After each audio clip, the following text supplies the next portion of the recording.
Billionaire was ready to leave forever, until a call said his ex was alone in hospital with his sick baby. Before we begin, drop a comment telling us which city you're watching from, and once the story ends, don't forget to rate it from 0 to 10. Oh, and make sure to follow our channel for more stories like this. Now, sit back and enjoy every detail. The Seattle morning rain drummed against the floor-to-ceiling windows of Dorian Blake's penthouse office, 37 floors above the city's bustling financial district. At 38, he commanded Blake International Logistics with the same precision he applied to everything else in his life: calculated, efficient, and emotionally detached. Dorian stood with his back to his mahogany desk, his 6'2" frame impeccably dressed in a charcoal Armani suit that emphasized his broad shoulders and athletic build. His dark brown hair was perfectly styled, and his steel gray eyes reflected the overcast sky. Everything about him screamed success, power, and control. "Sir, the Singapore contracts are ready for your signature." His assistant's voice crackled through the intercom. "Leave them on my desk, Miranda. I'll handle them before my flight tomorrow." Dorian's fingers drummed against the glass as he watched the traffic below. In 18 hours, he would board a plane to Zurich and never look back. The Swiss office needed permanent leadership, and he needed distance. From Seattle, from memories, from the ghost of a marriage that had crumbled in his hands like sand. 8 months. It had been 8 months since Eliza walked out of their Bellevue home with their newborn son, Caleb, and never returned. 8 months since he'd signed the divorce papers without a fight, convincing himself it was what she wanted, what she deserved. His phone buzzed. A text from his real estate agent: "Penthouse sale finalized." "Congratulations, Mr. Blake." Dorian pocketed the device and moved to his desk, where a silver-framed photo sat face down among the contracts. He hadn't looked at it in weeks, but today felt different. With a steady hand, he lifted the frame. Eliza smiled back at him, her honey-blonde hair falling in soft waves past her shoulders, her green eyes bright with the kind of joy he hadn't seen in months before their divorce. She was wearing the pale yellow sundress from their second anniversary dinner, the one that made her look like sunshine itself. In the photo, her hand rested on her barely visible bump. Caleb, when he was just a flutter of hope between them. "Beautiful family," people used to say when they saw them together. Dorian would nod and smile, but inside he always felt like he was living someone else's life, someone who deserved happiness, someone who knew how to hold on to love without crushing it. Eliza had been everything he wasn't: warm where he was cold, present where he was absent, hopeful where he had given up. She'd been a pediatric nutritionist at Seattle Children's Hospital, dedicated to healing others while he built walls around his own heart. She used to leave little notes in his briefcase: "Missing you already," or "Can't wait to hear about your day." He'd kept everyone, though he'd never told her. The intercom buzzed again. "Mr. Blake, your driver is here for the airport run-through." "Cancel it," Dorian said, his voice rougher than intended. "I'll drive myself tomorrow." He set the photo down and pulled out his laptop, opening his email. Buried among dozens of corporate messages was one from his lawyer, dated 3 weeks ago, with a subject line he'd been avoiding: custody arrangement, time sensitive. Dorian had money, enough to buy countries, let alone custody battles. But what was the point? Caleb was better off with Eliza. She was the one who sang lullabies, who knew which cries meant hunger and which meant loneliness. Dorian had been present for exactly 17 days of his son's 8-month life, and even then, he'd spent most of those days checking emails and taking calls. Thunder rolled across the Seattle sky as Dorian closed the laptop without opening the email. Tomorrow, he'd be gone. Eliza and Caleb would build their life without his constant absence haunting the corners of their home. It was better this way. His phone rang, jolting him from his thoughts. The screen displayed an unknown local number. "Blake." "Mr. Blake, this is Dr. Sarah Chen from Seattle Children's Hospital. I'm calling about your son, Caleb, and your ex-wife, Eliza Moore." The world stopped. Dorian's hand tightened on the phone as the doctor's words cut through him like ice. "They're both here in our emergency department. Your son is very sick, Mr. Blake, and she asked me to call you. Would you abandon everything for the child you barely know, and the woman whose heart you broke?" Dorian's Porsche Taycan tore through the Seattle streets like a silver bullet, weaving between traffic with the kind of reckless precision that only desperation could fuel. His knuckles were white against the steering wheel, his jaw clenched so tight it ached. The windshield wipers fought against the relentless rain, but nothing could clear the fog of panic clouding his mind. "Your son is very sick, Mr. Blake." The doctor's words echoed in his head as he took a sharp right onto Madison Street, the tires squealing against the wet asphalt. 8 months. He'd had 8 months to be a father, and he'd wasted every single day convincing himself that distance was kindness. His phone, mounted on the dashboard, buzzed with an incoming call from Miranda. He ignored it, then another from his attorney. Ignored. The Singapore client. Ignored. For the first time in his adult life, Dorian Blake was unreachable to the business world, and he didn't give a damn. The hospital's glass facade came into view, its windows glowing warm yellow against the gray afternoon. Dorian pulled into the emergency parking area, abandoning his car in a space marked "Physicians Only." The valet attendant started to protest, but one look at Dorian's face, wild with worry and determination, and the young man stepped back. The automatic doors of Seattle Children's Hospital whooshed open, and Dorian was hit with that unmistakable smell of antiseptic and fear that all hospitals carried. His Italian leather shoes clicked against the polished floor as he approached the reception desk, where a middle-aged nurse with kind eyes looked up expectantly. "I'm Dorian Blake. My son, Caleb Moore Blake. He was brought in. 3rd floor, pediatric emergency. Dr. Chen is expecting you," the nurse said, already reaching for her phone. "I'll let her know you're here." The elevator ride felt eternal. Dorian caught his reflection in the polished steel doors, his usually perfect hair disheveled from running his hands through it, his tie askew, his face pale beneath his naturally olive complexion. He looked like what he was, a man coming apart at the seams. The elevator dinged, and the doors opened to reveal a bustling pediatric ward. Nurses moved with quiet urgency between rooms, their soft-soled shoes silent against the linoleum. Dorian had been in countless boardrooms, had negotiated million-dollar deals without breaking a sweat, but this sterile hallway filled him with more terror than any corporate battlefield ever had. "Mr. Blake?" He turned to see a petite Asian woman in a white coat approaching, her expression professionally compassionate. Dr. Sarah Chen, he assumed. Behind her, through the glass window of room 314, he could see a figure hunched in a chair beside a small hospital bed. Eliza. Even from this distance, even after 8 months of silence between them, Dorian's heart clenched at the sight of her. Her usually pristine honey-blonde hair was pulled back in a messy ponytail, and she wore faded jeans and an oversized sweater that had seen better days. She was leaning forward, her hand extended toward the bed, whispering something he couldn't hear. "How is he?" Dorian's voice came out rougher than intended. "Caleb has a severe respiratory infection that's led to complications," Dr. Chen explained, her tone gentle but direct. "He's stable now, but we're monitoring him closely. The next 24 hours are critical." Dorian nodded, though he wasn't sure he was processing everything she said. His eyes were fixed on room 314, on the woman who used to share his bed, his dreams, his life. "She's been here for 6 hours, Dr. Chen continued. "Wouldn't eat, wouldn't rest, just waiting. She mentioned that you might be traveling. I was supposed to leave for Switzerland tomorrow, permanently." The words tasted bitter in his mouth now. Dr. Chen's expression softened further. Children this young, they need both parents during times like this. The stress, the uncertainty, it's overwhelming for anyone to handle alone. Dorian's chest tightened. For 8 months, Eliza had been handling everything alone. Every sleepless night, every fever, every first smile he'd missed, she'd faced it all without him. "Can I see him?" "Of course." Room 314. "But Mr. Blake?" Dr. Chen touched his arm gently. "Be prepared. He's very small, and he looks fragile right now. But children are fighters. They're stronger than we think." Dorian approached the room like a man walking to his own judgment. Through the glass, he could see Caleb now, impossibly tiny in the hospital bed, connected to machines that beeped steadily. His son had dark hair like his own, but finer, softer. His skin was pale, almost translucent, and his little chest rose and fell with each monitored breath. Dorian's hand trembled as he reached for the door handle.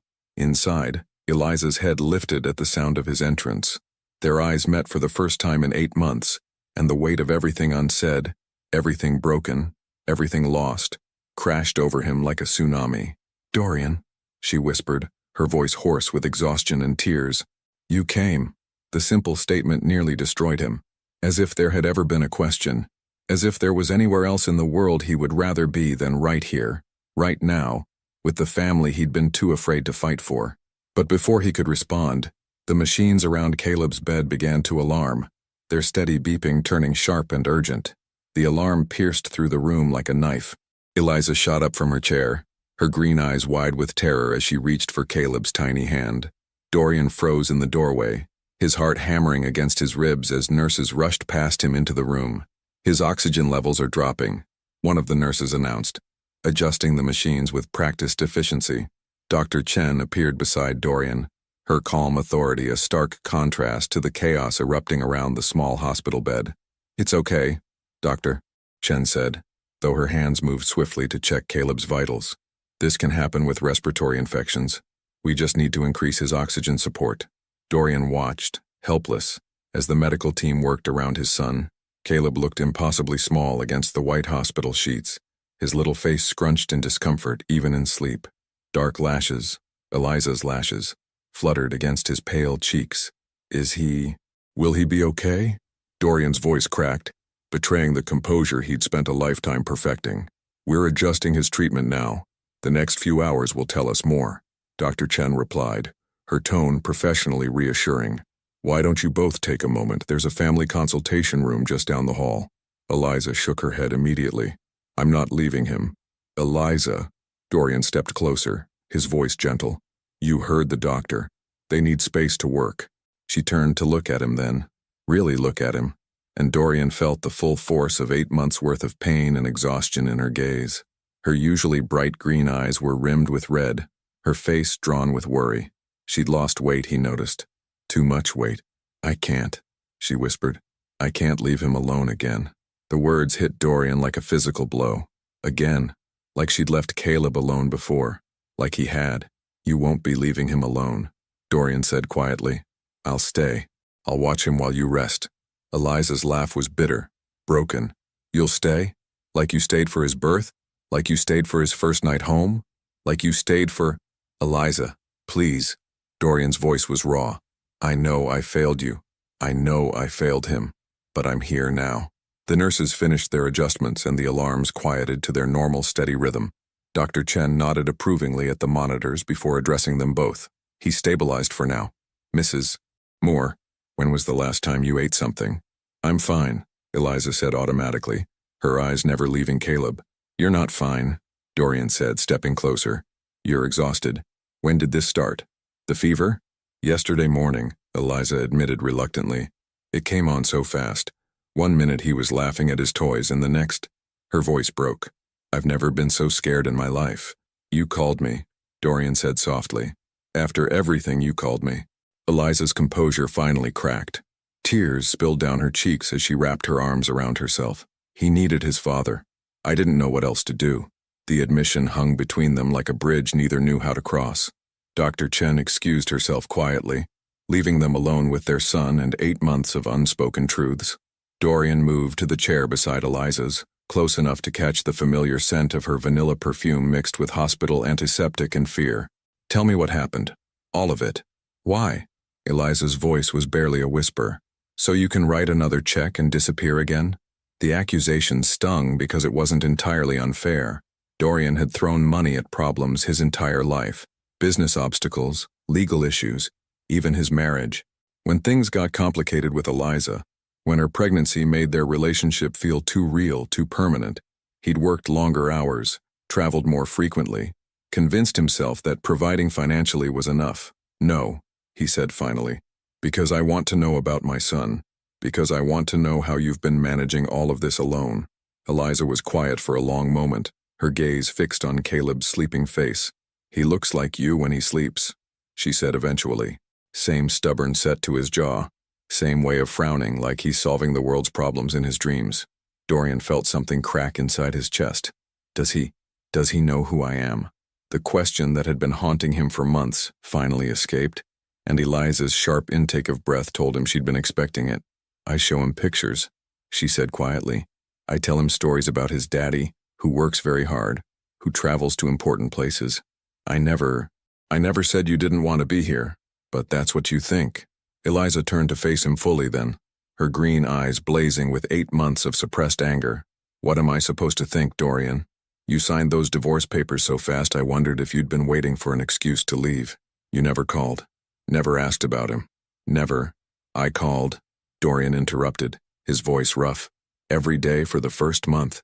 You never answered. You called my office line, Eliza shot back. Once. And when my assistant said I was with a patient, you never called back. I thought. Dorian ran his hands through his hair, messing it further. I thought you were better off without me. I thought I was doing the right thing by staying away. The right thing? Eliza's voice rose slightly. Then she caught herself, glancing at Caleb. The right thing would have been staying, fighting for us. Being here when your son took his first steps last month, or when he said mama for the first time, or when he got his first ear infection and cried for 3 days straight. Each milestone Dorian had missed felt like a knife to his heart. He took his first steps? In the grocery store. Aisle 7 between the cereal and the baby food. Tears started flowing again. I had no one to tell, no one to celebrate with. I took a video, but then I realized, who would I send it to? The machines continued their steady beeping, the only sound in the room as Dorian processed the weight of everything he'd lost. Not just Eliza, not just his marriage, but months of his son's life that he could never get back. I was afraid, he admitted finally. My father was never there. He chose work over family every single time, and I swore I'd be different. But when Caleb was born, when I held him for those few minutes before I had to leave for Singapore, I realized I didn't know how to be different. I only knew how to run. So you ran, Eliza said simply. So I ran, Dorian confirmed, and I've regretted it every single day since. Before Eliza could respond, Caleb stirred in his bed, making a soft whimpering sound that had her on her feet immediately. But it was Dorian who moved first, his hand instinctively reaching toward his son. Can I? He asked, his voice uncertain. Eliza hesitated, then nodded. Just be gentle. He's smaller than most babies his age because of the early birth complications.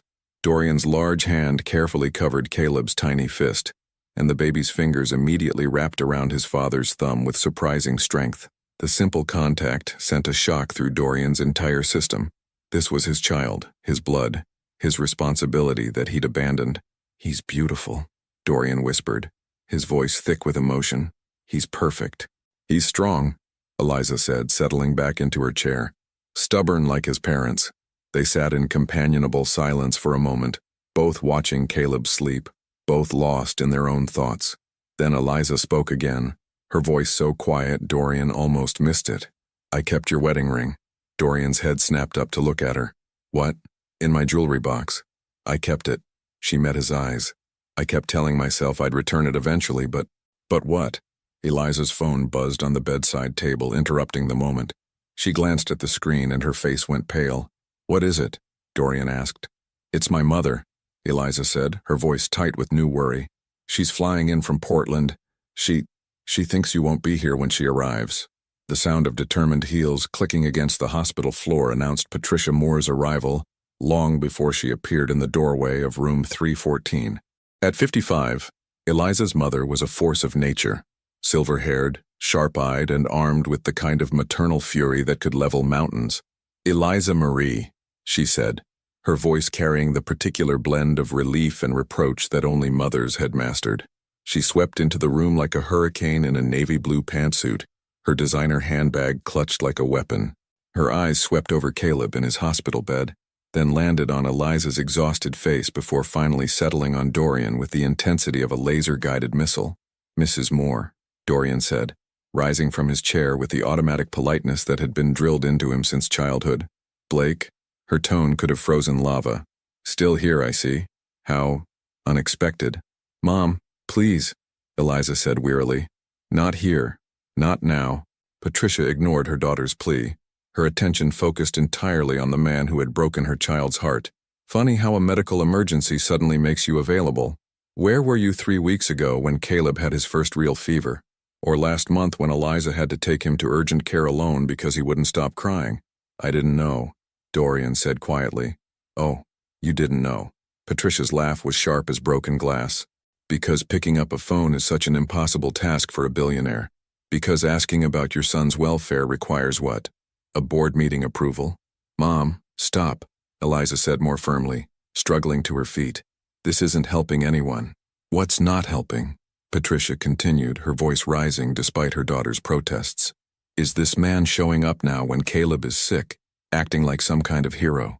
Where was this concern when my daughter was crying herself to sleep every night? Where was this paternal instinct when she was juggling a newborn and a broken heart? Dorian absorbed each word like a physical blow, but he didn't retreat. He'd faced hostile takeovers and corporate sharks, but nothing had prepared him for the righteous fury of a protective grandmother. "You're right," he said simply. "You're absolutely right about everything." Patricia paused mid-tirade, clearly not expecting agreement. "Excuse me?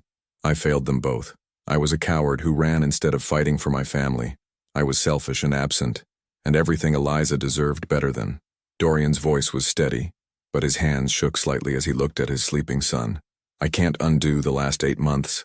I can't take back the nights she cried alone or the milestones I missed. But I'm here now, and I'm not leaving." "Oh, please." Patricia rolled her eyes. "How many times have we heard this song? I'm different now. I've changed. This time will be different. Men like you don't change, Blake. You just find new ways to disappoint. Men like me?" Dorian's composure cracked slightly. "Rich, powerful, emotionally unavailable." Patricia ticked off the traits on her perfectly manicured fingers.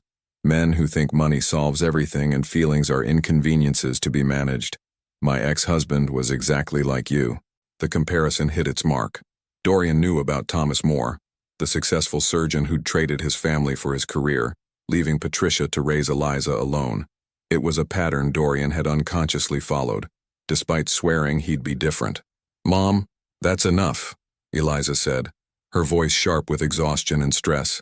"Caleb needs quiet, and this isn't—" A soft cry from the hospital bed interrupted her. Caleb was stirring, his little face scrunched with discomfort. Both women moved toward him immediately, but it was Dorian who reached him first, his large hand gently stroking his son's dark hair.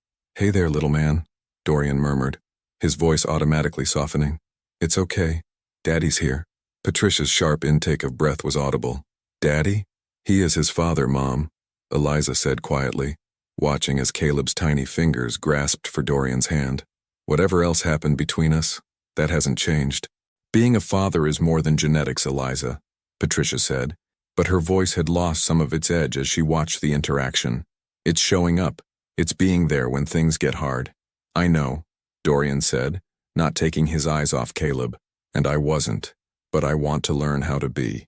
Dr. Chen chose that moment to enter the room, her tablet in hand and a small smile on her face. "Good news. Caleb's oxygen levels have stabilized and his fever is coming down. The antibiotics are working." The collective sigh of relief was palpable. Eliza sank back into her chair, the tension finally leaving her shoulders, while Patricia pressed a hand to her heart. "How much longer will he need to stay?" Eliza asked. "If he continues improving like this, probably another day or two for observation. But he's turned the corner." Dr. Chen glanced around the room, taking in the family dynamics with the practiced eye of someone who'd seen it all. "I'll leave you all to get some rest. Visiting hours end at 9, but we can make exceptions for parents." After the doctor left, an awkward silence settled over the room. Patricia was studying Dorian with new eyes, her maternal instincts warring with her protective impulses. "There's a hotel across the street," she said finally. "I have a reservation. Eliza, you should come with me, get a real shower, a proper meal." "I'm not leaving," Eliza said immediately. "The nurses can call if anything changes," Patricia pressed. "You've been here for over 12 hours.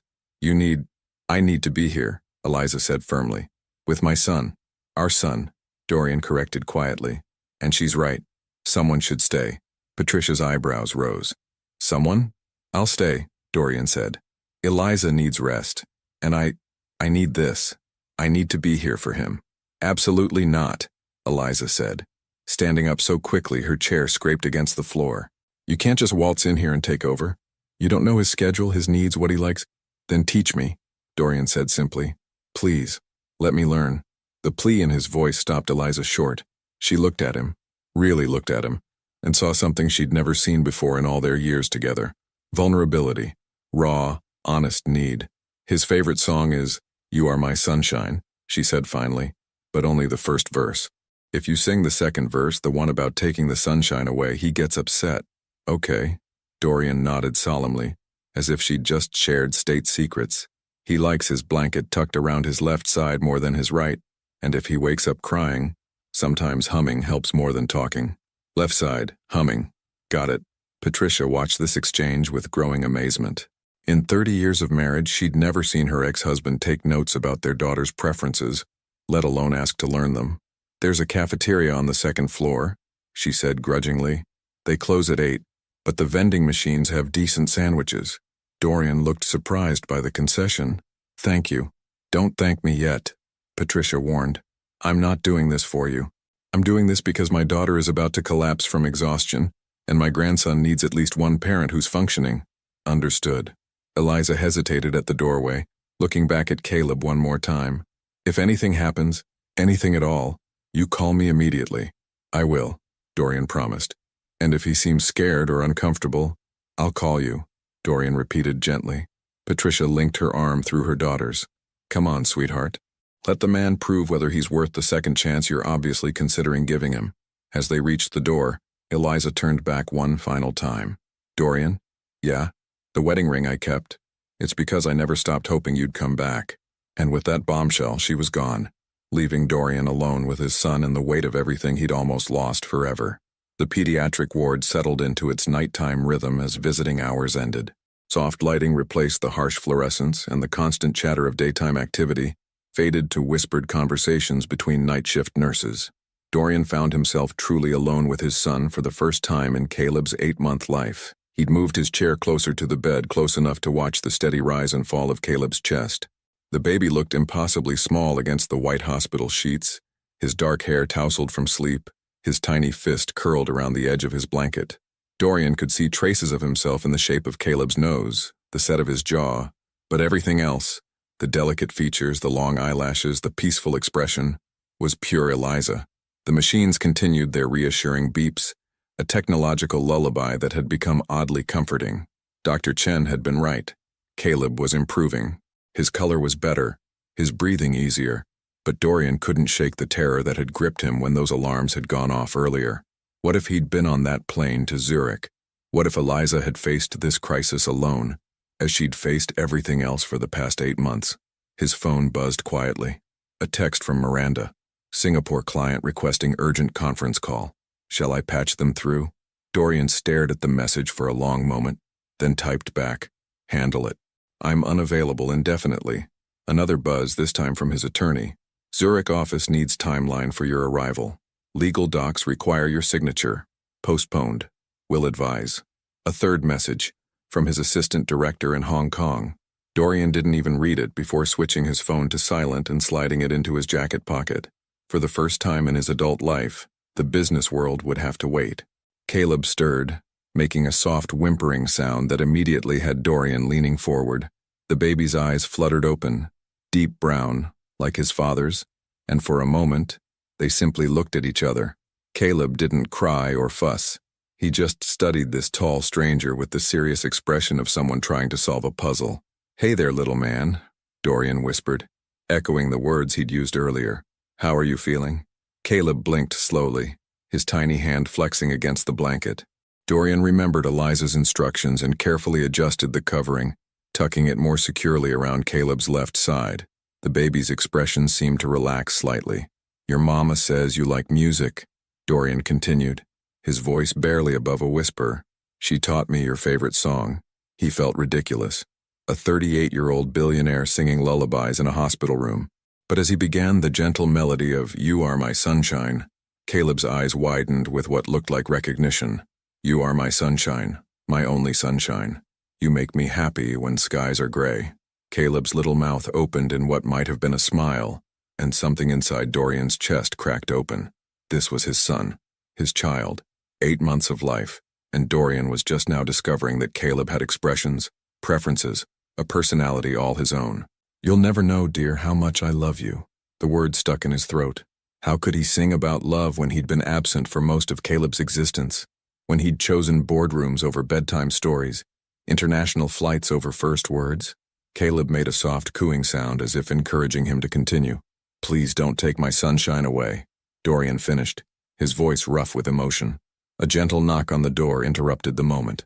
Nurse Jennifer, a kind woman in her 50s who'd been checking on Caleb throughout the day, peered into the room. "Everything okay in here? I heard singing." "He seems to like it," Dorian said, feeling heat rise in his cheeks. "Babies love their parents' voices." Jennifer said, approaching the bed to check Caleb's monitors. It's one of the first things they recognize. Even fathers who haven't been around much. Babies have an instinctive connection. Her words were gentle, but Dorian caught the underlying message. The nursing staff had noticed his absence, his awkwardness with basic baby care, the way Eliza had handled everything alone. I've missed a lot, he admitted. The important thing is you're here now, Jennifer said, making notes on her tablet. And look at this little guy. His numbers are even better than they were an hour ago.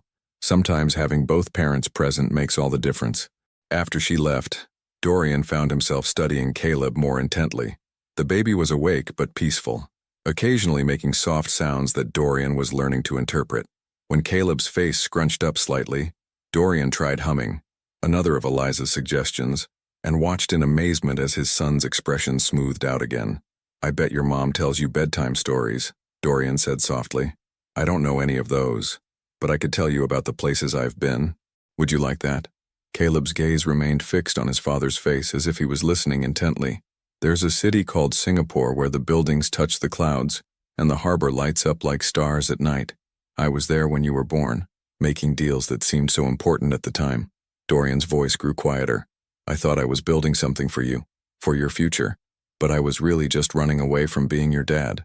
The confession felt strange on his lips, admitting his failures to an 8-month-old who couldn't judge him, couldn't walk away, couldn't sign divorce papers. But somehow, talking to Caleb felt like the most honest conversation he'd had in years. And there's a place called Zurich where I was supposed to move tomorrow, forever. I had it all planned out. New office, new life, new identity. I was going to pretend I never had a family to lose. Dorian reached out tentatively, letting his finger trace along Caleb's tiny hand. But then you got sick, and your mama called me, and I realized I was about to make the biggest mistake of my life. Again. Caleb's fingers suddenly closed around Dorian's thumb with surprising strength, and the simple contact sent a shock of pure love through Dorian's entire system. This was what he'd been running from. This overwhelming, terrifying, beautiful responsibility of loving someone more than his own life. I'm going to do better, he whispered. I'm going to learn how to be your dad. I'm going to earn back your mama's trust, even if it takes the rest of my life. And I'm never, ever going to choose anything over you again. As if in response to his promise, Caleb yawned widely, his eyelids growing heavy. Dorian continued humming softly, watching as his son drifted back to sleep, his tiny hand still gripping his father's thumb like an anchor. The night stretched ahead, long, quiet hours with nothing but the sound of machines and his own thoughts. But for the first time in 8 months, Dorian wasn't planning his next business move or strategizing his next escape. He was exactly where he belonged, beside his son, learning the rhythm of his breathing, memorizing the peaceful expression on his sleeping face. At 2:47 a.m., Dorian's phone vibrated with a text from Eliza. How is he? Dorian typed back carefully, not wanting to disturb Caleb. Sleeping peacefully. Sang your song. I think he liked it. Did he eat? Came the immediate response. Nurse said he took his bottle well at midnight. Temperature normal. There was a long pause before the next message. Thank you for staying. Thank you for letting me. Another pause then. Get some sleep, Dorian. Tomorrow is going to be a long day. But Dorian didn't sleep. He sat in that uncomfortable hospital chair, holding his son's hand, and for the first time in years he felt like he was exactly where he was supposed to be. At dawn, when the first shift nurses arrived and found him still awake, still watching over Caleb, something had fundamentally changed. The successful businessman who'd walked into that hospital the day before was gone, replaced by a man who finally understood what mattered most. And when Eliza arrived at 6 a.m. with coffee and dark circles under her eyes, she found Dorian gently changing Caleb's diaper, awkwardly, inexpertly but with infinite care, while singing softly under his breath. You came back, she said quietly from the doorway. Dorian looked up at her, his hair disheveled, his expensive shirt wrinkled, his eyes red with exhaustion but bright with something she hadn't seen in years. Hope. I never should have left. Eliza stood frozen in the doorway, watching the impossible scene before her. Dorian Blake, the man who had once considered a boardroom more important than a delivery room, was attempting to fasten the tiny snaps of Caleb's hospital gown with the concentrated focus of someone defusing a bomb. The corner keeps flipping up, he muttered, his large fingers struggling with the miniature fasteners. How do these things work? Caleb gurgled happily on the changing table. seemingly amused by his father's confusion. His color was remarkably better this morning, rosy cheeks replacing yesterday's frightening pallor, and his breathing was clear and steady. "You start from the bottom," Eliza said softly, stepping into the room. "It's easier that way." Dorian looked up, relief flooding his features. "I've been at this for 10 minutes. I think I'm failing Basic Fatherhood 101. "Everyone fails at first," Eliza said, setting her coffee on the bedside table. "I cried for an hour the first time I had to change him at home. Convinced myself I was doing everything wrong." She moved to help him, their hands accidentally brushing as they both reached for the same snap. The contact sent an unexpected jolt through both of them, familiar yet foreign after months of careful distance. "You stayed all night," Eliza observed, taking in his rumpled appearance. "He woke up around 3, fussy. I tried the humming thing you mentioned." Dorian's voice was hoarse with exhaustion, but there was something new in his expression, a quiet pride. It worked. He went right back to sleep. Eliza felt something shift inside her chest. For 8 months, she'd been the only one to comfort Caleb during his nighttime wake-ups, the only one to know his rhythms and needs. Seeing Dorian naturally slide into that role felt both wonderful and terrifying. "The nurse said his fever broke completely around 4 a.m., Dorian continued, gently lifting Caleb from the changing table. "And he took both his bottles without any trouble." "You fed him?" The question came out sharper than Eliza intended. Dorian paused, Caleb cradled against his chest. "Jennifer showed me how." "Was that? Should I not have?" The uncertainty in his voice caught her off guard. This wasn't the confident businessman who had answers for everything. This was a man genuinely asking for permission to care for his own child. "No, it's good," Eliza said, her voice softening. "I just wasn't expecting for me to actually be helpful, for you to want to be." The honesty hung between them like a bridge neither knew how to cross. Dr. Chen's arrival provided a welcome interruption to the charged moment. "Good morning, family," the doctor said cheerfully, tablet in hand. "How's our patient today?" "Much better," Dorian answered immediately. "His breathing is easier, and he's been more alert." Dr. Chen raised an eyebrow at Dorian's detailed response but made notes on her tablet. "Excellent. Let me do a quick examination." As the doctor checked Caleb's chest with her stethoscope, the baby reached up to grab at the instrument, chattering happily. His playful demeanor was such a contrast to yesterday's listless exhaustion that Eliza felt tears prick her eyes. "His lungs sound clear," Dr. Chen announced. "Temperature normal. Oxygen levels perfect. I think we can start talking about discharge." "When?" Eliza asked immediately. "If he continues improving like this, possibly this afternoon. We'll want to monitor him for a few more hours, but he's responding beautifully to treatment." Relief flooded through both parents. Dorian sank into his chair, the tension he'd been carrying finally releasing. Eliza pressed her hands to her face, overwhelmed by the emotion of the past 24 hours. "I'll have the discharge coordinator come by around noon to discuss home care instructions," Dr. Chen continued. "In the meantime, keep doing whatever you're doing. He's clearly thriving with both his parents here." After the doctor left, silence settled over the room again. Caleb had fallen asleep in Dorian's arms, completely comfortable with his father's presence. Eliza watched them together, trying to reconcile this tender scene with her memories of Dorian's emotional distance. "I called my office this morning," Dorian said quietly, not looking up from Caleb's sleeping face. "Cancelled everything. The Zurich move, the Singapore project, all of it." Eliza's coffee cup paused halfway to her lips. "All of it? I'm staying in Seattle. Permanently." Dorian's voice was steady, but she could see the tension in his jaw. "I know it doesn't erase the past 8 months, but I want to be here. For him. For whatever this is between us." "Dorian, I know you don't trust me," he continued, finally meeting her eyes. "I know I have to earn that back, but I'm not the same man who walked out of that delivery room, holding him last night, watching him sleep, feeding him. I finally understand what I was so afraid of." "What were you afraid of?" Dorian was quiet for a long moment, his hand gently stroking Caleb's back. "Failing him the way my father failed me, being so focused on providing that I forgot to actually be present. But I realized something last night. I was so busy trying not to become my father that I became him anyway, just in a different way." Eliza set down her coffee, processing his words. She'd known about Dorian's complicated relationship with his late father, but he'd rarely spoken about it so openly. "What changed?" she asked softly. "He grabbed my thumb around 2 a.m., Dorian said. a small smile playing at his lips. Such a simple thing, but he held on like he needed me there, like I mattered to him. His voice grew thick with emotion. I've closed billion-dollar deals, Eliza. I've built an empire from nothing, but nothing has ever felt as important as that moment. Before Eliza could respond, her phone buzzed with a text from her mother. How's Caleb? How are you? Is he still there? The question about Dorian hung unspoken but obvious. Eliza glanced at her ex-husband, who was now humming softly to their sleeping son. My mom wants to know if you're still here, she said. What do you want to tell her? The question was loaded with meaning. Was he staying for the discharge? For the day? For longer? I don't know, Eliza admitted. Yesterday I was ready to handle this crisis alone like I've handled everything else. But watching you with him last night, seeing how he responds to you. But? Dorian prompted gently. But I'm scared, she confessed. I'm scared of believing you've changed, only to have you disappear again when things get difficult. I'm scared of letting Caleb get attached to you if you're going to choose work over family the next time there's a crisis. Dorian nodded slowly, understanding the weight of her fears. What if I proved it to you? Not with words, but with actions. How? Let me take care of him today. After discharge, let me learn his routine, his needs. Let me be the one who gets up with him tonight if he's fussy.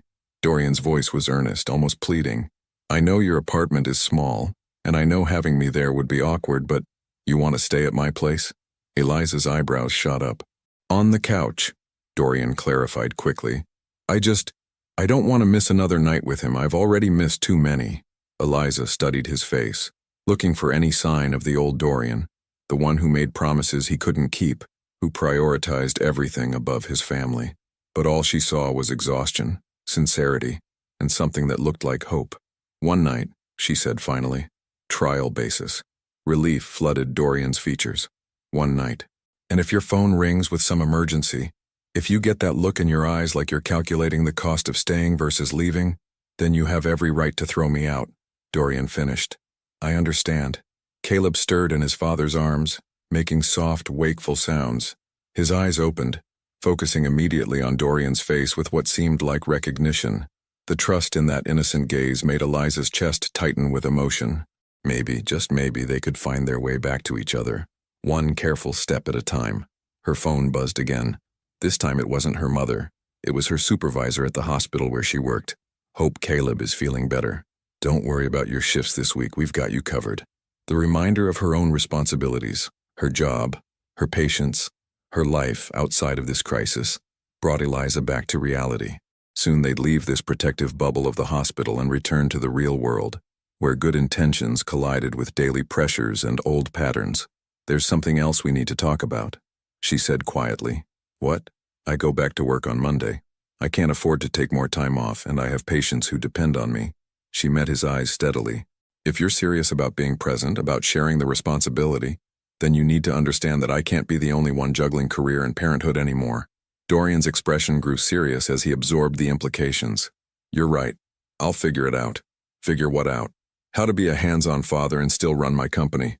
How to make this work for all of us. He looked down at Caleb, who was now wide awake and studying his parents with curious eyes. He's worth figuring it out for. The discharge coordinator's knock interrupted them, but as they prepared to take Caleb home, both parents felt the weight of the real test ahead. Hospital rooms were isolated bubbles where good intentions could flourish. The real world was where those intentions either survived or shattered under pressure. But for the first time in 8 months, they would face that challenge together. Eliza's apartment in Capitol Hill was nothing like the Bellevue mansion they'd once shared. The one-bedroom space was cramped but cozy, with mismatched furniture and baby gear occupying every available surface. Dorian stood in the doorway, holding Caleb's car seat, taking in the reality of how his ex-wife had been living. A playpen dominated the small living room, surrounded by colorful toys and board books. The dining table had been converted into a makeshift office space, with nursing nutrition journals stacked beside baby bottles and medical bills. Everything was clean but cluttered, functional but far from luxurious. It's not much, Eliza said, following his gaze around the space. But it's home. It's perfect, Dorian said, and he meant it. There was something warm and lived-in about the apartment that their designer showcase house had never possessed. This felt like a real home where a real family lived and loved and made memories. Caleb had slept through the car ride but was now stirring, making soft complaining sounds about being confined in his carrier. "He's probably hungry," Eliza said, moving automatically toward the kitchen. "His bottles are in the—" "Let me," Dorian interrupted gently. "You've been taking care of everything alone for months. Let me learn." Eliza hesitated, her maternal instincts warring with exhaustion. "The formula is in the cabinet above the sink. 2 scoops for 4 ounces and make sure the water isn't too hot." Dorian nodded seriously, as if she'd just explained quantum physics. He freed Caleb from his car seat, holding him against his chest while he navigated the unfamiliar kitchen. Caleb fussed slightly but settled when Dorian began the humming that had worked so well the night before. "The bottles are in the drying rack," Eliza called from the living room where she was sorting through the discharge papers from the hospital. Dorian found the bottles, measured the formula with scientific precision, and tested the temperature on his wrist just as he'd watched the nurses do. When he returned to the living room with the prepared bottle, he found Eliza curled up on the couch, her eyes heavy with exhaustion. "When's the last time you really slept?" he asked, settling into the armchair with Caleb. "I don't remember," she admitted. Between his fever, the hospital, worrying about missing work, as if summoned by her words, Eliza's phone rang. She glanced at the caller ID and sighed. "It's the hospital. I should take this." "Dr. Moore speaking," she answered, immediately shifting into professional mode. "Yes, I know about the Patterson case. No, the dietary restrictions should be—" "Wait. Slow down." Dorian watched as Eliza's face grew increasingly stressed. She grabbed a pen from the table, scribbling notes on the back of an envelope while trying to explain complex nutritional protocols to whoever was on the other end. "I can be there in an hour," she said finally. "Just don't change anything until I arrive." She hung up and immediately dialed another number. "Mom? It's me. I know I said I wouldn't need you today, but there's an emergency at work. A patient with severe allergies and the weekend staff doesn't know the modified protocol. Can you come watch Caleb?" Dorian felt something twist in his stomach as he listened to her conversation. This was Eliza's reality, juggling emergencies, dependent on her mother for childcare, carrying the full weight of both her career and motherhood alone. "Actually, never mind, Mom," Eliza said suddenly, her eyes meeting Dorian's. I think we have it covered." She hung up and looked at him uncertainly. "There's a patient crisis. A 6-year-old with multiple food allergies and the weekend staff is trying to implement a dietary plan they don't understand. I need to go in for a few hours." "Go," Dorian said immediately. "But you've never—" "I'll figure it out," he said, more confidently than he felt. "What time does he usually nap? What if he gets fussy? What—" "Dorian." Eliza's voice was gentle but firm. "If you're serious about this, about being his father, then this is what it looks like. Real life, sudden changes, no preparation time." She was right, and they both knew it. This wasn't just about one night on the couch. This was about proving he could be the partner she needed, the father Caleb deserved. "Tell me what I need to know," he said simply. For the next 10 minutes, Eliza gave him a crash course in Caleb's schedule. Bottle every 3 hours, nap time around 2. Favorite toys, emergency numbers, and the location of everything from diapers to baby Tylenol. "If anything goes wrong, anything at all, you call me immediately," she said, grabbing her keys and work badge. "I will. And if he won't stop crying, I'll call you. And if he seems sick or his breathing changes—" "Eliza." Dorian stood up, Caleb still contentedly drinking his bottle. "Go save your patient. We'll be fine." She kissed Caleb's forehead, hesitated for a moment as if she might kiss Dorian's cheek too, then seemed to think better of it. "I'll be back as soon as I can." And then she was gone, leaving Dorian alone in the apartment with his son and the weight of 8 months of missed opportunities pressing down on him. For the first hour, everything went smoothly. Caleb finished his bottle, played with a soft rattle, and seemed genuinely happy to be home. Dorian found himself relaxing, thinking that maybe this fatherhood thing wasn't as complicated as everyone made it seem. Then Caleb started crying, not the soft whimpering of hunger or discomfort, but the full-throated wails of a baby in distress. Dorian tried everything Eliza had suggested, rocking, humming, offering a pacifier, checking his diaper. Nothing worked. The crying escalated, and Dorian felt panic rising in his chest. What if something was wrong? What if Caleb was having a delayed reaction to his illness? What if Dorian was failing at the most basic requirement of fatherhood? His phone was in his hand, Eliza's number already dialed, when he forced himself to stop. She was saving another child's life. She couldn't come running every time he felt overwhelmed. "Okay, little man," he said aloud, his voice shaky. Let's figure this out together. He walked around the apartment, bouncing Caleb gently, talking to him in low, soothing tones. He tried different positions, different songs, different approaches. Nothing seemed to help. Then, in desperation, he found himself in Eliza's bedroom, where he noticed a framed photo on the nightstand. It was from their wedding day, both of them laughing, completely unaware of the heartbreak that lay ahead. Next to it was a smaller frame containing Caleb's first hospital photo, the one taken when Dorian was halfway around the world. Your mama kept our wedding picture, he told Caleb, whose cries had softened to exhausted whimpers. Even after everything I put her through, she kept it right here where she could see it every night. Caleb's eyes, red from crying, fixed on his father's face with what seemed like attention. She's an amazing woman, your mom, Dorian continued, settling into the rocking chair beside the bed. Strong and smart and braver than I ever was. She held our family together while I was busy falling apart. The confession seemed to calm both father and son. Caleb's breathing evened out, his little fist curling around Dorian's shirt. I almost lost her forever, you know, Dorian whispered. Almost lost you both. I was so scared of being a bad father that I decided not to be a father at all. Pretty stupid, right? Caleb made a soft sound, almost like agreement. But I'm here now, and I'm going to learn how to do this right, starting with figuring out why you were so upset. As if in answer to his question, Caleb let out an enormous burp, followed immediately by a contented sigh. Dorian stared at him in amazement. Gas bubbles, he said aloud. You just needed to burp. He felt like he'd solved a complex mathematical equation. One small crisis successfully navigated, approximately 18 years to go. His phone buzzed with a text from Eliza. How's everything? Sorry this is taking longer than expected. Dorian looked down at Caleb, now sleeping peacefully in his arms, and typed back. We're good. Take your time. Your patient needs you. Are you sure? He can get fussy in the afternoons. We figured it out. He just needed to burp after his bottle. Crisis averted. There was a long pause before her response. You're learning. I'm trying. Another pause, then. Thank you, Dorian, for being there, for letting me do my job without worrying. Thank you for trusting me with him. As the afternoon sun streamed through the apartment windows, Dorian settled deeper into the rocking chair, his son sleeping peacefully against his chest. For the first time, he wasn't thinking about business deals or strategic planning or the future. He was simply present, in this moment, with his child.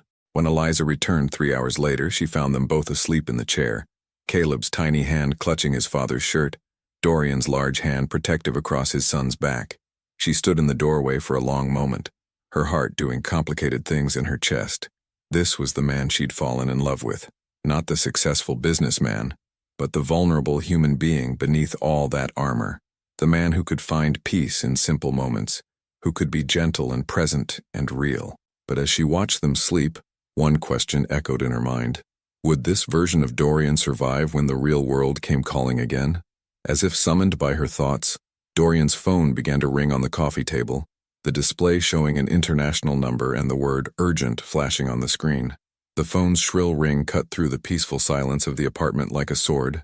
Dorian's eyes snapped open, his body immediately tensing as years of corporate conditioning kicked in. But Caleb was still sleeping against his chest, and moving too quickly would wake him.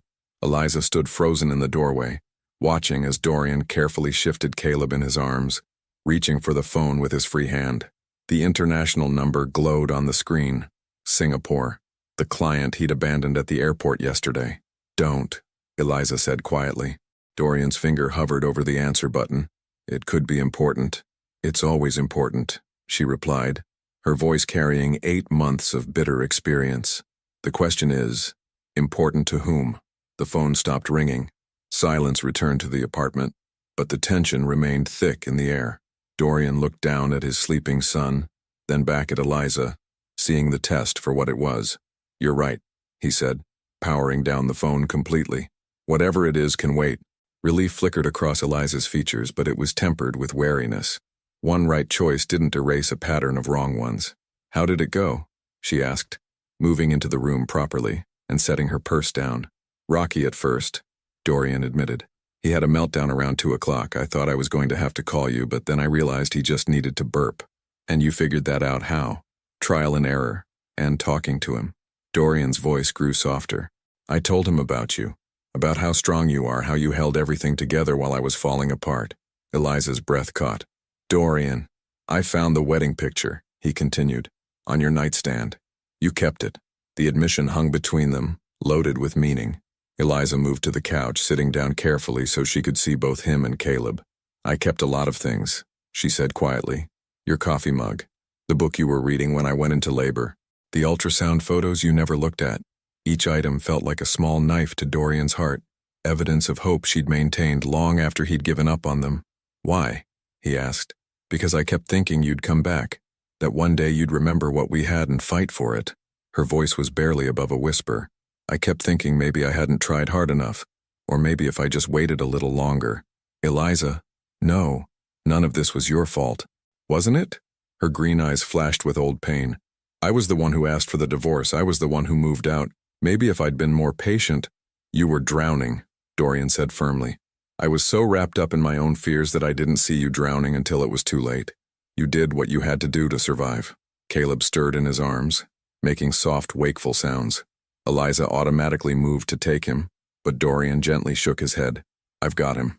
Rest for a minute. The simple offer, something that should have been routine between partners, brought tears to Eliza's eyes. For 8 months, she'd been the default parent for everything. Every feeding, every diaper change, every middle-of-the-night cry had been her responsibility alone. I'm scared, she admitted suddenly. Of what? Of believing this is real, of letting myself hope that you've actually changed. She wiped her eyes with the back of her hand. What happens the next time there's a crisis at work? Or when you have to travel for a big deal? What happens when being here stops feeling noble and starts feeling routine? Dorian understood her fear because he shared it. What happened when the initial guilt wore off and old patterns tried to reassert themselves? What happened when the business world demanded his attention and Caleb was just crying over a dirty diaper? I don't know, he said honestly. I can't promise I'll never make mistakes or that I'll always get the balance right, but I can promise that I'll never disappear again, that you'll never have to face anything alone. How can you promise that? Because losing you was the worst thing that ever happened to me, Dorian said simply, and I'm never going through that again. His phone, even though it was powered down, sat on the coffee table like an accusation. They both knew it would ring again. The Singapore client wouldn't just disappear, and neither would the dozens of other fires that required his attention. Show me his schedule, Dorian said suddenly. What? His daily routine, feeding times, nap schedule, everything. I want to learn it all. Eliza pulled out her phone and showed him the detailed notes she'd been keeping. Times, amounts, sleep patterns, developmental milestones. It was more comprehensive than most business reports Dorian had reviewed. You've been tracking everything, he said, amazed by the level of detail. I had to. When it's just you, you can't rely on memory or intuition. You have to know exactly when he last ate, how long he slept, when his last diaper change was. She scrolled through weeks of data. Pediatricians asked for specifics. As they went through the information together, Caleb began to fuss, making the pre-crying sounds they were both learning to recognize. Bottle time, Eliza said automatically, starting to get up. I'll get it, Dorian said, carefully transferring Caleb to her arms. 4 ounces, right? 2 scoops? Right. As Dorian moved around the kitchen, Eliza watched him with new eyes. His movements were more confident now, less tentative. He was learning, adapting, paying attention to details in a way he'd never done during their marriage. There's something else, she said, when he returned with the bottle. What? My lease is up next month. Dorian paused, bottle halfway to Caleb's mouth. What does that mean? It means I have to decide whether to renew here or find somewhere else. The implication was clear. If they were going to try to rebuild their family, practical decisions needed to be made. Where would they live? How would they handle custody? What did co-parenting look like when both parents wanted to be present? The house in Bellevue is still empty, Dorian said carefully. I never listed it, couldn't bring myself to. That house has too many bad memories. Then we find somewhere new, somewhere that's ours, all 3 of ours. The word ours hung in the air like a possibility neither of them dared fully embrace yet. Dorian, we can't just... Her sentence was interrupted by a loud knock on the door. They looked at each other, confused. Eliza wasn't expecting anyone, and it was too late for deliveries. I'll get it, Dorian said, handing the bottle back to Eliza. He opened the door to find a young man in an expensive suit, holding a briefcase and looking extremely uncomfortable. Mr. Blake? I'm sorry to disturb you, sir. I'm James Chen from your Singapore office. Dorian's blood ran cold. How did you find me here? Your assistant gave me the address, sir. We have a situation that requires your immediate attention. The Yamamoto deal is falling apart, and they're threatening to pull out entirely. They want to speak with you directly or they're walking away from the $300 million contract. From the living room, Eliza heard every word. She watched Dorian's face, looking for the telltale signs she knew so well. The way his jaw tightened when business called, the way his eyes went distant as he calculated costs and consequences. Mr. Blake, the young man pressed, the Yamamoto executives are already threatening to go with our competitors.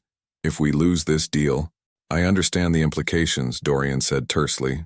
There's a red-eye flight to Singapore in 3 hours. I have your tickets right here.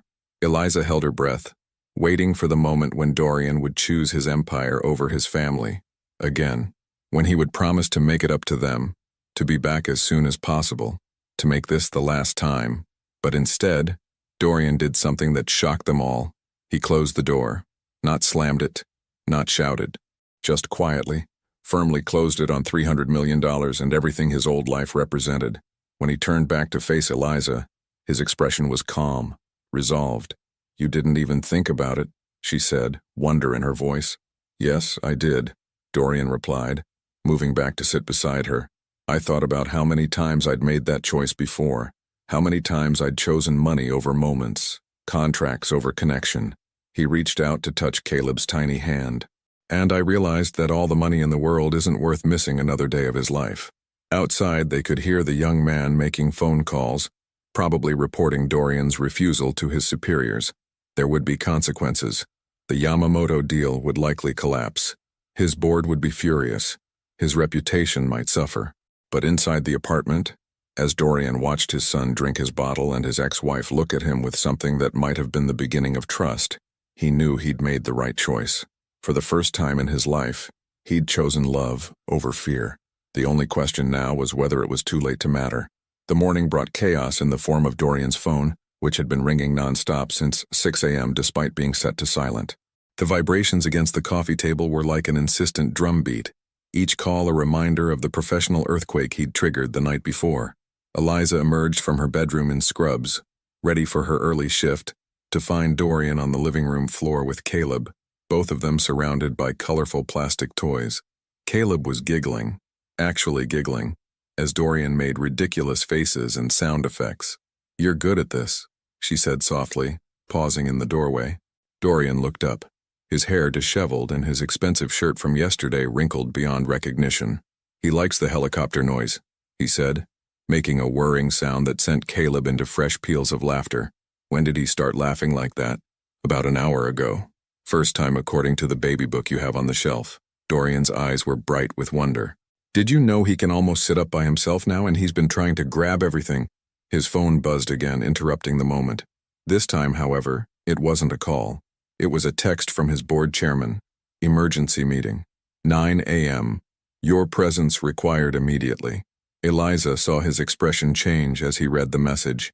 How bad is it? Bad, Dorian admitted, setting the phone aside. The Yamamoto deal was worth more than just money. It was our entry into the Asian market for the next decade. Losing it, he trailed off, watching Caleb reach for a soft block. My board probably wants my head. Are you going? The question hung between them, loaded with the weight of yesterday's choice. Dorian studied her face, looking for signs of what she wanted him to say. I don't know, he said honestly. Part of me thinks I should face the consequences of my decision.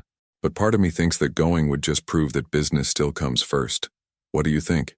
I think, Dorian said slowly, that I need to learn how to be present and responsible. Running away from my company isn't the answer any more than running away from my family was. Eliza nodded, understanding the complexity of his position. What if I came with you? What? To the meeting. With Caleb. She moved to sit beside them on the floor. If you're serious about integrating your life, about not compartmentalizing family and work, then maybe it's time your board met your son. Dorian stared at her, shocked by the suggestion. Eliza, that's not how these things work. Board meetings are what? More important than acknowledging that you're a father? Her voice carried a challenge. If they want to understand why you made the choice you made, maybe they need to see what you chose. The idea was terrifying and brilliant and completely unprecedented. Blake International board meetings were sterile affairs conducted in marble conference rooms with million-dollar views. The thought of bringing a baby, bringing his family, into that world seemed impossible. "They'll think I've lost my mind," he said. "Have you?" Dorian looked down at Caleb, who was now contentedly chewing on his own fingers, completely oblivious to the corporate drama swirling around him. 2 days ago, Dorian's answer would have been yes. Now, maybe, he said. But if I have, it's the best kind of crazy. An hour later, they stood outside the glass towers of Blake International, Caleb strapped to Dorian's chest in a carrier Eliza had hastily purchased from a nearby baby store. The sight of Seattle's most powerful businessman wearing a baby carrier while walking through the marble lobby turned heads and stopped conversations. "Sir?" The security guard's confusion was evident. Is everything all right?" "Everything's perfect, Marcus," Dorian replied, adjusting the carrier strap. "Is the board assembled?" "Yes, sir. 37th floor, conference room A." The elevator ride felt eternal. Eliza, dressed in her professional best after a quick wardrobe change, held Dorian's free hand while Caleb babbled happily against his father's chest. "Are you sure about this?" she asked quietly. "No," Dorian admitted, "but I'm sure about us, about him, about what matters." The elevator doors opened to reveal Miranda, Dorian's assistant, whose professional composure cracked completely at the sight of her boss with a baby. "Mr. Blake, sir, the board they're waiting." "I know," Dorian said calmly.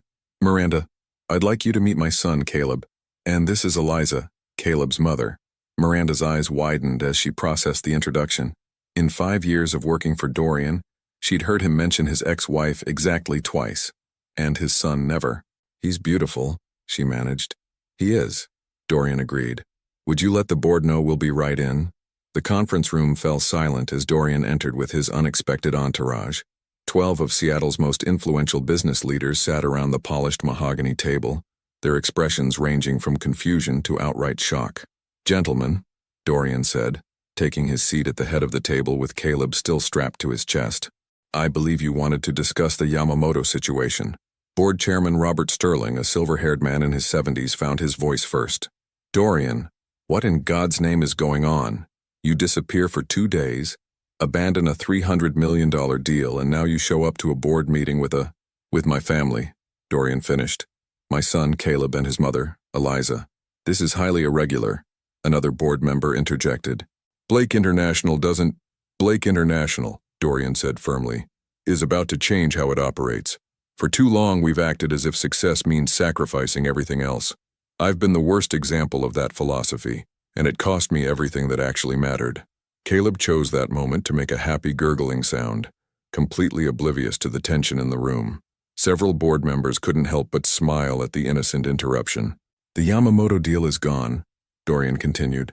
"I take full responsibility for that loss, but I'm not apologizing for the choice I made. My son was sick, my family needed me, and for the first time in my career, I put them first. At a cost of $300 million, Sterling pointed out coldly. "Money we can make back," Dorian replied. "Time with my son, moments with my family, those I can't recover once they're gone." The room was silent except for Caleb's soft baby sounds and the distant hum of the city below. Eliza watched as Dorian faced down some of the most powerful men in the Pacific Northwest, while their 8-month-old son played with his tie. "What exactly are you proposing?" Sterling asked finally. "A new model," Dorian said. "Blake International is a family-forward company. Flexible schedules, parental leave policies that actually support families, remote work options that acknowledge that our employees have lives outside these walls." "That's not how we do business," another board member protested. "Then maybe it's time we learned a better way," Dorian replied. "Companies like Google and Patagonia have proven that supporting work-life balance actually increases productivity and employee loyalty. We're losing good people because we demand they choose between career success and family happiness." As if to underscore his point, Caleb reached up and grabbed Dorian's tie, tugging on it with tiny fingers. Dorian's face softened immediately as he gently freed the fabric from his son's grasp. "This is what matters," he said quietly. "Not just to me, but to every parent who works for us. Every father who's missed his child's first steps because of a client dinner. Every mother who's chosen between a promotion and her family's needs." The board members exchanged glances. clearly struggling with this unprecedented situation. And if we refuse? Sterling asked. If we vote no confidence in your leadership? Dorian met his gaze steadily. Then you'll have my resignation, and I'll start my own company. One that proves business success and family values aren't mutually exclusive. The threat carried weight. Dorian Blake was Blake International's greatest asset, the driving force behind their expansion and success. Losing him would devastate the company's stock price and market position. You're asking us to revolutionize corporate culture because you've suddenly discovered fatherhood, Sterling said. I'm asking you to evolve, Dorian corrected, because the world is changing, and companies that don't adapt get left behind. Caleb had fallen asleep against his father's chest, lulled by the rhythm of his heartbeat and the warmth of being held. The sight of the powerful businessman cradling his sleeping child created a moment of unexpected tenderness in the sterile conference room. I need time to consider this, Sterling said finally. Take all the time you need, Dorian replied, carefully standing so as not to wake Caleb. But understand that my priorities have permanently shifted. Blake International can either shift with me or find new leadership. As they left the conference room, Eliza slipped her hand into Dorian's free one. That was either the bravest thing I've ever seen, she said quietly, or the most reckless. Maybe both, Dorian admitted. But I meant every word. They were waiting for the elevator when Miranda approached, her expression uncertain. Sir, there's been a development with the Yamamoto account. Dorian tensed, expecting more bad news. They called this morning, Miranda continued. Apparently they heard about your family situation. Mr. Yamamoto said he was impressed by a man who would choose his child over a contract. He wants to renegotiate. Dorian stared at her, speechless. It seems, Miranda said with a small smile, that sometimes doing the right thing pays off in unexpected ways. As the elevator doors closed on the three of them, Eliza looked at Dorian with something that looked very much like pride. So what now? She asked. Now, Dorian said, looking down at his sleeping son. We go home and figure out what our life looks like when we stop running from it. But even as he spoke the words, he couldn't shake the feeling that their biggest test was still ahead. 3 weeks later, Dorian stood in the empty nursery of their old Bellevue house, painting the walls a soft sage green, while Caleb watched from his bouncy seat, occasionally making approving gurgling sounds. The room that had once been a symbol of his failures was being transformed into something new, a space filled with hope instead of regret. The moving truck should be here in an hour, Eliza called from downstairs, her voice carrying up through the open door. They'd made the decision together, after careful consideration and long conversations that stretched late into the night, not to return to their old life, but to build something entirely new. The Bellevue house would become their family home again, but this time it would be different. This time Dorian wouldn't disappear into his home office for 12-hour stretches. This time family dinners would happen at the dining table, not delivered to conference rooms. The Blake International Board had voted after 2 weeks of heated debate to approve Dorian's revolutionary family-forward policies. The deciding factor had been the Yamamoto deal, which had indeed been renegotiated, for even better terms than the original contract. It seemed that Mr. Yamamoto respected a man who honored his family above all else, and wanted to do business with someone who shared his values. How's it looking up there? Eliza appeared in the doorway, wearing paint-splattered jeans and one of Dorian's old shirts. She'd been transforming the master bedroom, creating a space that felt like theirs instead of his. I think he approves, Dorian said, gesturing to Caleb, who was happily chewing on a teething ring. What do you think, little man? Ready to have your own room? Caleb responded with a delighted squeal, bouncing enthusiastically in his seat. He's been doing that all morning, Eliza said, moving to sit cross-legged on the floor beside her son. Dr. Chen says it's normal for babies his age to be more vocal, more engaged. Dr. Chen also said he's completely recovered from the respiratory infection, Dorian added, setting down his paintbrush. No lasting effects? Perfect lung function. They both fell quiet, remembering those terrifying hours in the hospital that had changed everything. The crisis that had nearly broken them had actually been the catalyst that brought them back together. I have something for you, Eliza said suddenly, reaching into her back pocket. She pulled out a small velvet box that Dorian recognized immediately. His wedding ring. I've been carrying it around for 3 weeks, she admitted. Ever since you stayed that first night, I kept thinking about when I should give it back to you, or if I should give it back at all. Dorian's throat tightened as he looked at the box. And what did you decide? That it's not mine to give back? she said softly. It's yours. It always was. The question is, whether you want to wear it again. The weight of the moment settled around them like a blanket. This wasn't just about a piece of jewelry.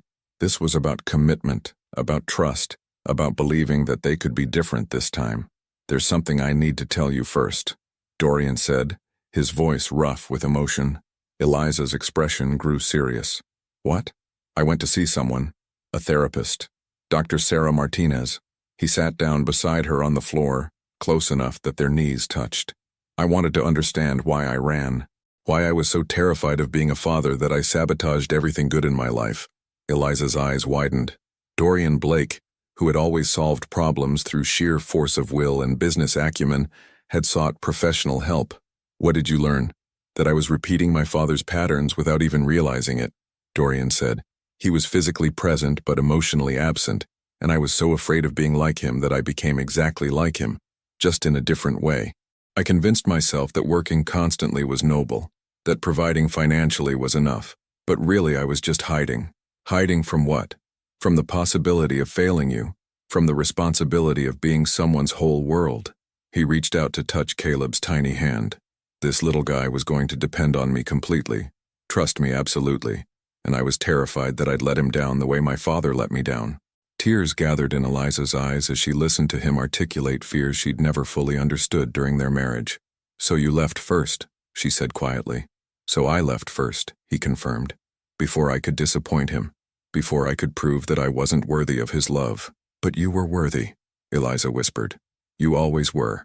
I'm learning to believe that, Dorian said. Dr. Martinez is helping me understand that being a good father doesn't mean being perfect. It means showing up, being present, learning from mistakes.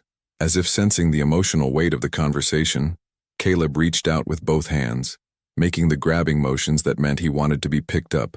Dorian lifted him from the bouncy seat, settling him in his lap where Caleb immediately began playing with his father's shirt buttons. I love you, Dorian said suddenly, the words coming out in a rush. I love you both so much it terrifies me. For years I thought love was supposed to feel safe and controllable. But this, what I feel for you and Caleb, it's wild and overwhelming and completely beyond my ability to manage.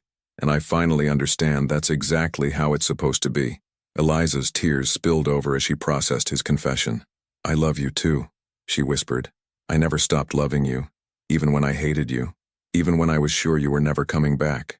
I almost didn't, Dorian admitted. I was literally at the airport ready to disappear forever if you hadn't called. But I did call and you came, and I'm never leaving again. The promise hung between them, heavy with meaning. Caleb, oblivious to the momentous nature of the conversation, had discovered that Dorian's shirt pocket made a crinkling sound and was exploring it with intense concentration. So, Eliza said, holding out the ring box again, the question remains. Dorian looked at the box, then at his son, then at the woman who had given him a second chance he didn't deserve but desperately wanted. Will you marry me? He asked suddenly. Eliza blinked, startled. What? We're already married, technically. The divorce was never finalized. Too much paperwork, too many delays. Dorian's words came faster now, urgent with emotion. But I want to marry you again. Really marry you this time. With full understanding of what I'm promising. With Caleb there as our witness. With a commitment to put this family first always.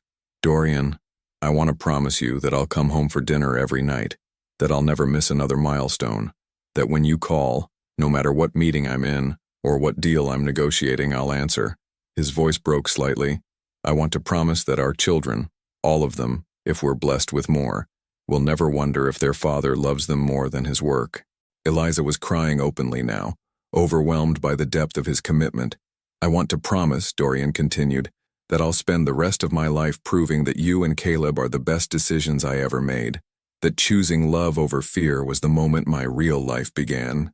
Yes, Eliza whispered, then louder. Yes, I'll marry you again. Dorian opened the ring box with shaking hands, sliding the familiar band onto his finger where it belonged. Then he leaned forward and kissed her, soft and sweet, while their son played contentedly between them. Mama, Dada. They broke apart, staring at Caleb in shock. Did he just... Eliza started. His first words. Dorian said in wonder. Both of us. At the same time.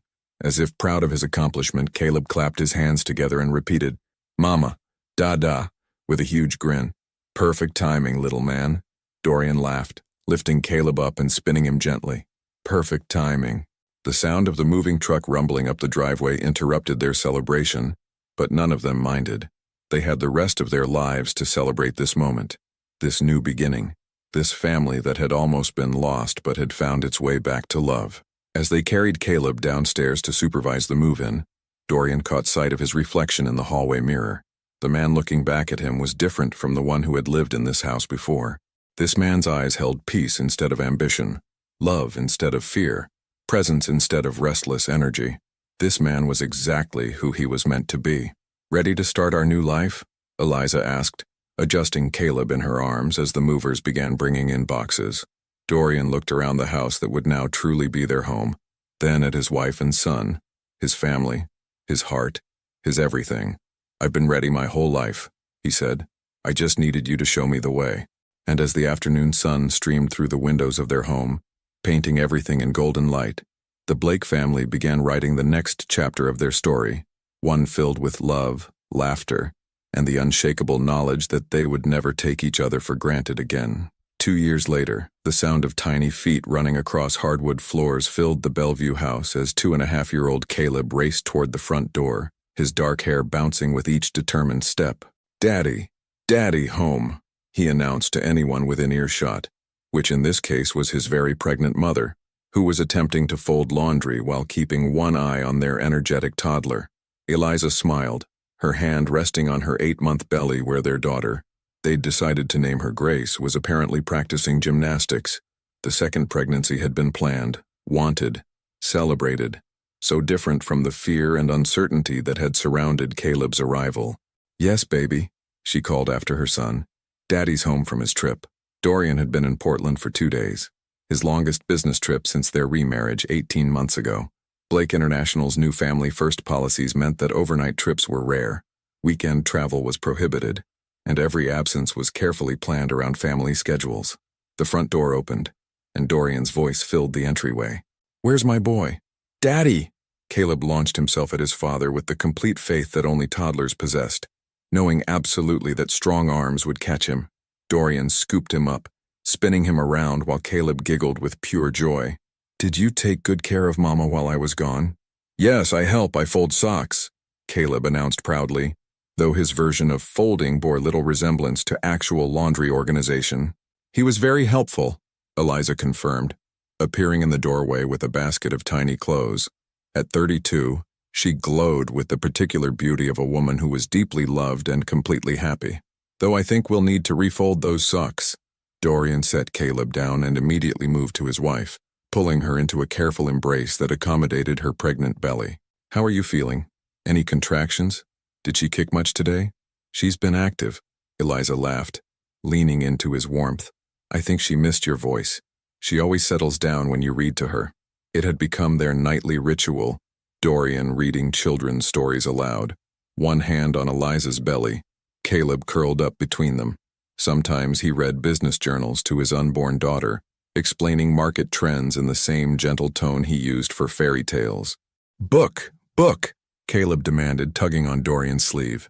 "Read dinosaur book." "After dinner, buddy," Dorian promised, then looked at Eliza with concern. "You look tired. How much did you do today?" "I told you to rest. I'm pregnant, not made of glass," Eliza interrupted with fond exasperation. "Besides, someone had to supervise the nursery painting." Dorian's eyes widened. "The painters came today? But I wanted to—" "You wanted to paint your daughter's nursery yourself, I know. That's why I had them wait. The primer is done, but the actual painting is all yours." She smiled at his relieved expression. "I know how important these moments are to you now. They were important.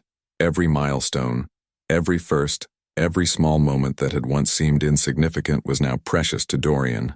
He'd learned that childhood happened in the accumulation of ordinary days, not just the major events. "How did the Portland meeting go?" Eliza asked as they moved toward the kitchen, Caleb running ahead to show his father the elaborate block tower he'd built that afternoon. "Successfully. The new client was impressed by our work-life balance policies. Apparently, word is spreading that Blake International is a different kind of company now." Dorian's voice carried quiet pride. They want to implement similar policies in their organization. It had been a gradual transformation, but Blake International had become a model for family-forward business practices. Employee satisfaction was at an all-time high, productivity had increased, and their reputation for innovation extended beyond logistics into corporate culture. The company was more successful than ever, though success was now measured differently in the Blake household. "And you turned down the Tokyo expansion again?" Eliza asked, beginning to prepare Caleb's dinner. "I did." Dorian lifted his son onto his shoulders so Caleb could reach the light switch he'd been pointing at. "Some opportunities aren't worth the cost. Besides, we have everything we need right here." "But it was a huge opportunity." "Eliza." Dorian's voice was gentle but firm. 2 years ago I would have jumped at that expansion without thinking twice. I would have convinced myself that more success meant a better life for my family, while actually spending less time with the people who make life worth living. He reached over to touch her belly. "I know what matters now." As if summoned by her parents' conversation, Grace gave a particularly strong kick that made Eliza gasp. "She's got opinions about something." Eliza laughed, rubbing the spot where their daughter's foot had connected with her ribs. "She's probably excited about meeting her big brother," Dorian said, helping Caleb down from his shoulders. "Aren't you, Caleb? Are you ready to be a big brother?" "Baby sister," Caleb announced, then very seriously added, "I teach her blocks." "I'm sure you will, buddy." As they moved through the familiar rhythms of family life, dinner preparation, toddler entertainment, the comfortable chaos of a home filled with love, Eliza found herself marveling at how completely their lives had transformed. The man who had once prioritized conference calls over bedtime stories now turned off his phone every evening at 6 o'clock. The workaholic who had missed his son's birth now scheduled his meetings around nap times and doctor's appointments. "I have something to tell you," she said suddenly as Dorian was cutting fruit for Caleb's dinner. Something in her tone made him pause, the knife hovering over an apple. "Good something or concerning something?" "Dr. Martinez called today, about the family therapy evaluation we discussed." They'd been seeing Dr. Martinez together for the past year, working through the lingering trust issues and communication patterns that had contributed to their first marriage's failure. It had been Dorian's idea. He was determined that they wouldn't repeat old mistakes. "And she says we've made remarkable progress, that our communication patterns are healthy, our conflict resolution skills are strong, and that we've successfully rebuilt trust and intimacy." Eliza's smile was radiant. "She's recommending we reduce our sessions to monthly check-ins." Relief and pride flooded Dorian's features. "We did it. We did it," Eliza confirmed. "We actually figured out how to love each other well." That evening, after Caleb had been bathed, read to, and tucked into his toddler bed, Dorian and Eliza sat on their back deck, watching the Seattle skyline twinkle in the distance. Eliza was curled against his side, his hand resting on her belly where Grace was finally still. "Do you ever regret it?" she asked quietly. "Turning down all those opportunities? Choosing family over empire building?" Dorian was quiet for a long moment, considering her question with the seriousness it deserved. "I regret that it took me so long to understand what really mattered," he said finally. "I regret the time I lost, the moments I missed, the pain I caused you. But choosing family over empire? Never. Not for a single second." He shifted slightly so he could look at her face in the soft porch light. "You and Caleb and Grace, you're my empire now. You're my legacy, my greatest achievement, my most important investment. Everything else is just noise." As if in response to his words, Grace gave a gentle kick against his palm, and they both laughed softly. "She's going to be a daddy's girl," Eliza predicted, "just like her brother." "And her mother," Dorian added, pressing a kiss to Eliza's temple. "The most important girls in the world." They sat in comfortable silence, surrounded by the sounds of their neighborhood settling in for the night. In the distance they could hear the faint sound of Caleb talking to his stuffed animals, creating elaborate bedtime stories for his toys. "Dorian?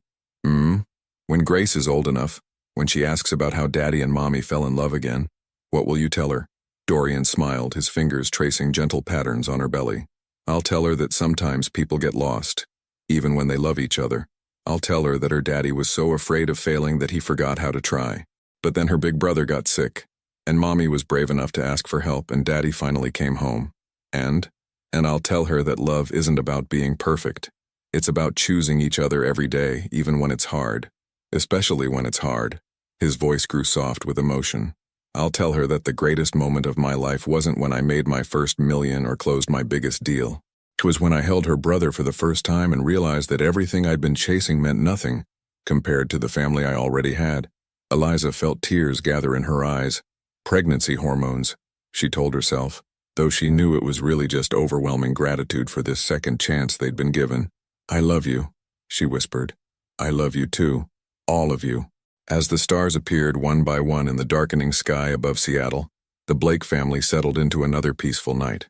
Tomorrow would bring new challenges, new joys, new opportunities to choose love over fear. But tonight, they were simply and completely home. In his crib upstairs, Caleb slept peacefully, dreaming of dinosaurs and blocks and baby sisters. In her mother's womb, Grace grew stronger each day, preparing to join a family that would never take her presence for granted. And on the back deck, two people who had lost each other and found their way back again sat wrapped in the quiet contentment of a love that had been tested and proven true. Some stories end with dramatic declarations or grand gestures, but the best love stories, the ones that last, end with ordinary Tuesday evenings filled with the extraordinary grace of choosing each other again and again in all the small and precious moments that make a life. The Blake family had learned that love wasn't a destination to reach but a daily practice to embrace. And as they faced the future together, whatever challenges and joys it might bring, they did so with the unshakable knowledge that some things are worth fighting for, worth changing for, worth coming home for. Their greatest adventure wasn't building a business empire or conquering new markets. It was this: learning how to love each other well, one ordinary, extraordinary day at a time. When life forces you to choose between career success and family happiness, which would you prioritize? Share your thoughts about balancing ambition with the people who matter most. Your stories could inspire someone facing the same difficult choice. Your participation means a lot to the channel. Please share your thoughts in the comments. Thank you for watching. If you enjoyed the story, please subscribe to our channel and leave a comment below letting us know what you thought. Your feedback and support mean a lot to us. Stay tuned for more exciting stories.